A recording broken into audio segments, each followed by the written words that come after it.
Oh boy, NASCAR on Fox is back, not just for this year, but for the foreseeable future as well. The last time I talked about Fox on this channel, my review was not so positive, and the majority of you agreed with me. This year, Fox has made some noticeable changes, but in some areas they're still as bad as ever. So let's break down the problems with Fox's NASCAR broadcasts. And hey, if this is your first time on the channel, my name is John, and we love to talk about NASCAR here. So leave a like, subscribe, and if you want more, we publish every day on dailydownforce.com. Alright, I don't want to start off too negative, so let me address some of Fox's good changes this year.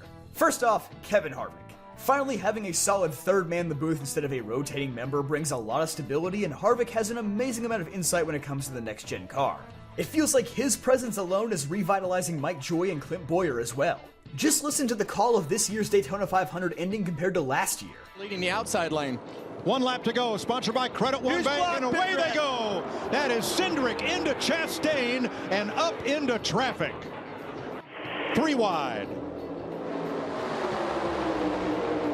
All good. You got the help. Larson tried to go to the middle. Oh, he got turned. Unfortunately, both races ended under yellow, but there's still so much more excitement in the booth here compared to before.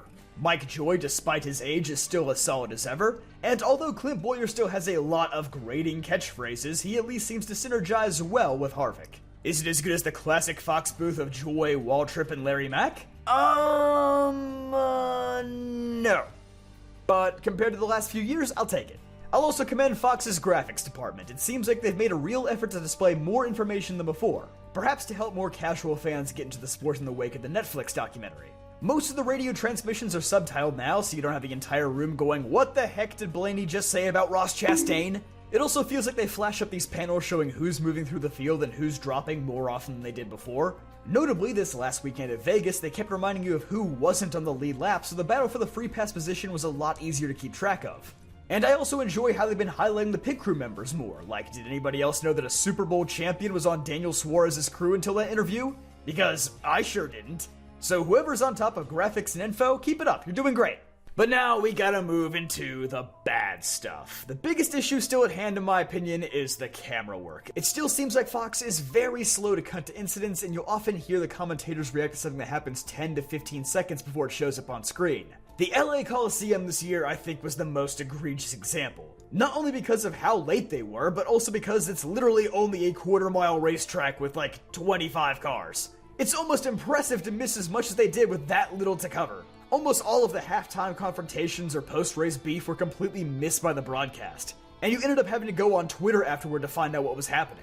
What makes it worse is that I'm pretty sure Fox still had like 15 to 20 minutes of their TV window left at the end, and they still cut away from the action after their usual interviews with the top 2 or 3 finishers. Like, come on, they just feel way too eager to get off the air sometimes. There is no NASCAR Victory Lane show anymore. If you're lucky, you get to go back to the big, ugly CGI Fox studio in Charlotte for a few minutes, and that'll be it. But I digress, let's get back to camera work. Even Dale Earnhardt Jr. on both Twitter and his podcast talked about the camera shots in Atlanta being way too zoomed in on the action and missing out on a lot of the mid-pack battles. And I agree with Jr., this is probably why it feels like Fox almost never catches a wreck in real time. Usually they're stuck on camera shots that are way too close, or they're using something dumb like the bumper cam that barely shows you anything while the pack is racing 3 wide. Fox, please zoom out. I mentioned this in the last Fox video, but this one is the most irritating because Fox's NASCAR camera work used to be the envy of all the other networks. But it seems like whoever's directing them now just doesn't have that same eye for action. Just this last weekend, Bubba Wallace went 3 laps down during a green flag pit sequence because the wheel nut wouldn't come off, and Fox didn't even dress it for like 20 minutes. Why does following Bob Pockrass on Twitter feel like a necessity to get the full race experience? Maybe because he's really good at his job, but I feel like TV should be the ones carrying the experience. Another thing is just the abundance of mistakes made by whoever is speaking. While the visual stats crew is doing a good job, there's a lot of gaffes made by people just reading them off a sheet. Like saying William Byron replaced Jeff Gordon in the 24 car, which is just not true. Or Kyle Larson being the 2022 champion. Or Daniel Suarez scoring his first win since Sonoma last year when it was actually 2 years ago. I know, I'm a YouTuber, I make mistakes in these scripts from time to time, but this is a whole production we're talking about. I don't know, maybe I'm just a diehard who notices little slip-ups like this way more than I should, but it feels like they make way more of these mistakes than they have in years past. And lastly, the cartoons are still here. Dear God, what have we done to deserve this? I know it's not exclusive to NASCAR, and Fox does this for every major sport they broadcast, but can we please say goodbye to these things soon? Austin Dillon's dead stare and chicken hair is kind of freaking me out. I don't want to disrespect any of the artists who worked on these illustrations either. These are definitely a lot better than anything I could draw. I just don't like the usage of cartoons in professional sports in general. But there is something that I want to flesh out in this video that I barely touched on in the last one, and that's the quality of the Xfinity and Truck Series broadcasts. While I do think the Cup Series coverage this year has been noticeably better compared to the last handful of years, Trucks and Xfinity are as bad as they've ever been. Let's start with these booths. We've known for a while now that the Truck Series booth isn't actually at any of the tracks. They pretty much always broadcast out of the Charlotte studio, and man does it show. These commentators are completely oblivious to anything happening on the track until it's actually shown on camera. It's like the opposite issue of the Cup Series where the commentators are so far ahead of the camera crew. It's like you're watching 3 mid-level Twitch streamers react to a NASCAR race rather than actually call it. Well, mid-level might be a bit generous. Jamie Little in the booth is really not good. And again, I don't mean to place 100% of the blame on her. Maybe she wanted this, maybe she didn't. Maybe Fox just moved her into the booth because they didn't want to hire an actual play-by-play person. But man, it's just cringy to listen to. Most play-by-play commentators spend years at their local short tracks refining their craft, making their mistakes, and getting better over a long period of time.